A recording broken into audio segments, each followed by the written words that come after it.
Hey there, welcome back.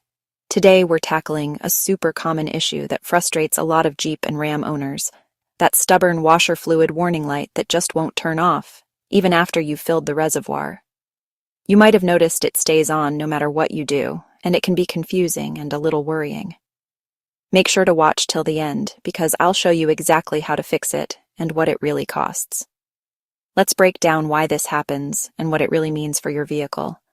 If your Jeep or Ram has that super annoying washer light that just won't turn off, even after you've topped up the fluid, stick around to the end, because I'll show you exactly what's causing it, how to fix it, and I'll reveal how much it can cost you to get it sorted.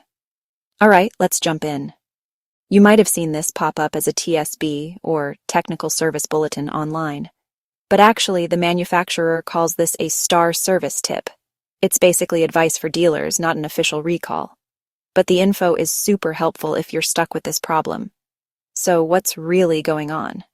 Well, if you've ever used a rain-repellent washer fluid, something like Rain-X, the fluid can actually leave behind a film on the two little metal prongs inside your washer fluid tank.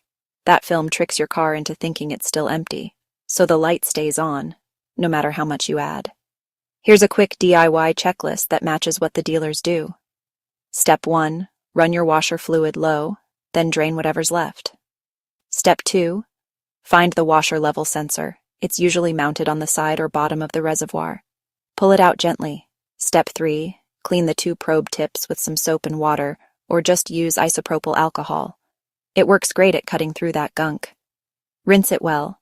Step 4, pop the sensor back in, refill with regular blue washer fluid, none of that rain-repellent stuff, and see if the light's out. If not, no worries. Most people find replacing the sensor does the trick, and it's a cheap part. Now, before I get to the cost, quick heads up. There's another star case you might want to know about. If your remote start isn't working from far away or your TPMS isn't showing tire pressures, it might be a problem with the antenna or its wiring. Dealers check for loose connections or interference, and a quick repair usually sorts it out. All right, here's what you've been waiting for. What's it cost to fix that washer light? If you do it yourself, cleaning the sensor is basically free, just your time and some cleaning supplies. If you need a new sensor, it's usually under $30 for the part. Going to a shop? Expect somewhere between $60 and $120 depending on labor rates. Hope this helped. If it did, drop a comment, hit like, and don't forget to subscribe for more easy car fixes. See you next time.